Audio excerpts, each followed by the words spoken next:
3. Okay, are we ready? Yeah. One, jump, you silly bugger. Last week we learned that the Nissan GT-R was the fastest in a straight line. And that the Corvette Z06 was best everywhere else. This week we turn the cars over to pro driver Randy Pobst on Mazda Raceway Laguna Seca to help us determine the 2011 MotorTrend Best Driver's Car. Here we are in my natural habitat, which is Mazda Raceway Laguna Seca in Northern California. Now, do you remember I mentioned that we needed the services of a professional driver? Well, I'd like to welcome him, Randy Pobst. Welcome to the show. Thank you, Justin. Glad to be here. Hey Randy, good to see you. Well, I'd like to boast a little bit about Randy. He has won almost 100 races, a 2-times winner of the Daytona 24 Hours, and a 10 times championship winner, which is pretty impressive. But much more importantly, he is a 2-time veteran of MotorTrend's Best Driver's Car, so he's kind of uniquely qualified to do this. So Randy, what do you look for in a road car to make it a best driver's car? For me, I want to know when I enter the corner and turn the wheel, what's going to happen. Predictability. Mazda Raceway has got corners from the tight hairpin behind us, turn 11, to the flat out turn 1 kink that we're going to do probably in excess of 120 miles an hour. And the ups and the downs, the compression, the bumps in the corners, they exercise the chassis just like the corners in the real world will, like Pacific Coast Highway. What do you look for in a road car when you transition to a racetrack? What are you looking for? Same kind of things, because the same things that make a car the best driver's car make me faster on the racetrack, especially predictability. I want to know what's going to happen when I enter a corner. Okay, Justin, you've got me here at the bottom of turn 1, and I've seen 100 races on this track, but I gotta tell you, in person, I mean, the elevation, it's massive.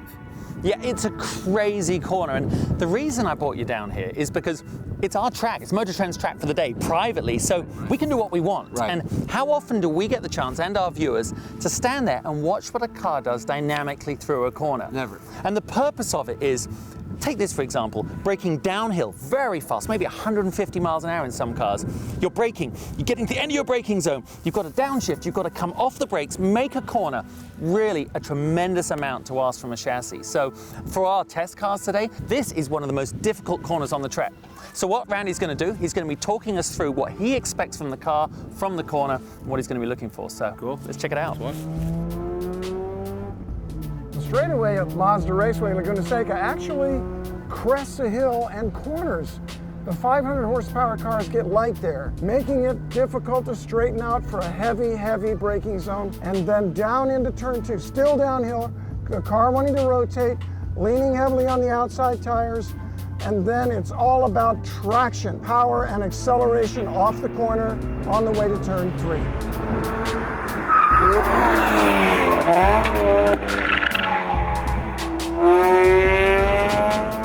All right, now we're at turn 6. So what does this corner teach us? Well, you know, it's actually a long uphill stretch here, connected by this very fast left-hander. Now, as you turn in, it's so fast, as I think you'll see when Randy comes up here, the car really moves around, hooks up as it goes up the hill. Check it out. Climbing the hill out of turn 5. We're heading straight at the sky again. There's a yump here right at the entry that tries to upset our cars every time. Then a compression that just loads it so hard, and then we just hang on full power, climbing the hill to the Corkscrew flat out. A real test of horsepower and torque. A great corner.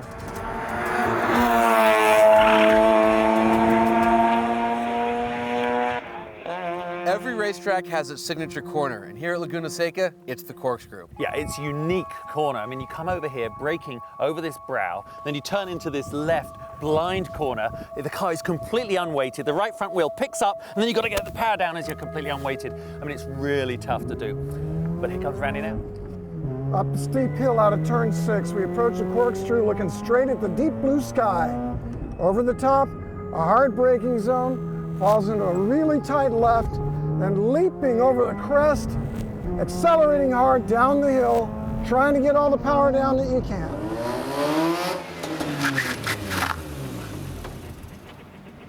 What do you think of these cars that we've gathered here for you to drive? It's like waking up in car guy heaven. Anything in particular that kind of grabs your fancy? Well, for one, the super exotics that we haven't seen yet or that are rare, like the Lexus LFA, the Audi R8 GT. I love the Mustangs, and I hear the Boss 302 is better than ever. We've got the Porsches and Corvette that are kind of standards, but better than ever. Really, I want to taste that Ferrari 458. Well, to do that, you're gonna need this. So here you go. Really puts the power down well. This thing rocks. Absolutely Ferrari.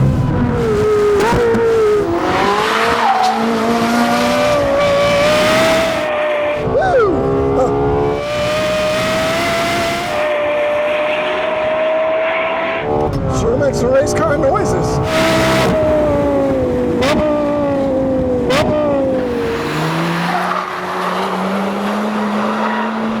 A little reluctant to turn. The upside of that is, gives it good stability in those high-speed corners.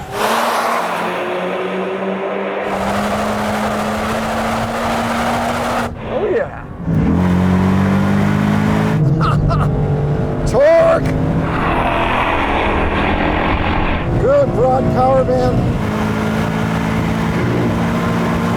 This car is amazingly good.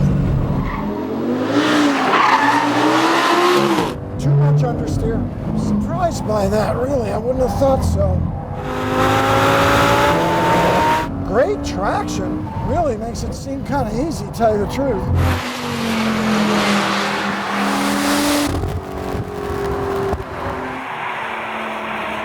Nothing has the steering response of a Lotus. Let's get aggressive here.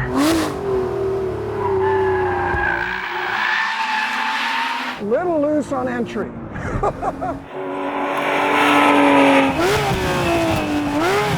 Such a fine piece of machinery. Steering is fabulous. The grip is so incredible. Oh yeah. That's what you call brakes, kids. I feel like I'm going fast. Corkscrew is a no-brainer with all that traction. All-wheel drive, I'm a believer when you're talking 500 horsepower, kids.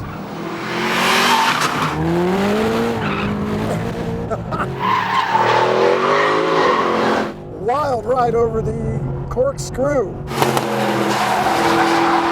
This car is very balanced on the way in.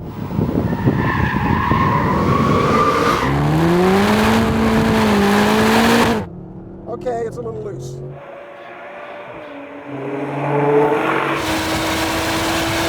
I just feel like I can do anything with this car. Cayman may well be the best handling car I've ever driven. Here's how fast Randy lapped each contender. BMW 1 Series M Coupe, 143.3. Lotus Evora S, 142.5. Porsche Cayman R, 141.6. Ford Mustang Boss 302 Laguna Seca, 141.1. Mercedes-Benz SLS AMG Gullwing, 138.8. Porsche GT3 RS, 136.8. Lexus LFA, 136.4. Audi R8 GT, 136.4. Nissan GTR, 136.4. Ferrari 458 Italia, 136.2. Chevrolet Z06 Z07, 134.4. So you just drove 11 of the best cars in the world on one of the best racetracks in the world. How was it? I did the math. Over 5,000 horsepower, Johnny. Digging it out of turn 11, leaping off the Corkscrew with everything mid-engine, front mid-engine, rear engine, front engine, rear drive the way God intended. It was a great, great day. Good. I wish it wasn't over. Yeah, well, unfortunately, it is for someone because, like all good TV competitions, of course, someone has to be eliminated. It doesn't matter how rich the field. So, do you have any idea? You've got to drop some competitors. Who are they going to be? I like the feeling of power you've given me. Yeah, you're God right now. But it's kind of sad because they're great cars. But right away, I'm going to go with the BMW 1M. It's a sweet little car, but it does not satisfy my driver instincts. One, because of its slow steering response and understeer into a corner, really illustrated in turn 2 here at Mazda Raceway Laguna Seca. Number 2, from there it goes into a tendency to want to snap oversteer. Kind of fun, but not the balance that you find in the finest driving cars. 2, I would have to say the Lotus, which is a shame because I love Lotuses, but it's the exact opposite. I have to take this off now, by the way. But it's like the opposite of the BMW 1M. It really turns too much. It's a dicey car into a corner. You go to the power, then it wants to start understeering. Doesn't have balance all the way through the corner like some of these others do. Number 3, and that was a tough one too because there's so many good cars, but I'm gonna have to say that I'd like to cut the Mercedes SLS AMG because guess what? That car is a brutally fast grand touring car, big, good thing for crossing the continent, but not the right choice for carving a canyon road, which is what I think a driver's car is really all about. Any others? It's beyond me to do it all on my own. It's going to take a team effort. I'm going to leave it in your capable hands because it's a tough choice. On next week's episode of the Downshift, Justin and I finally get to drive the contenders around Laguna Seca. Faster, harder, words I've never heard before. Before heading into the canyons and choosing the 2011 MotorTrend Best Drivers Car.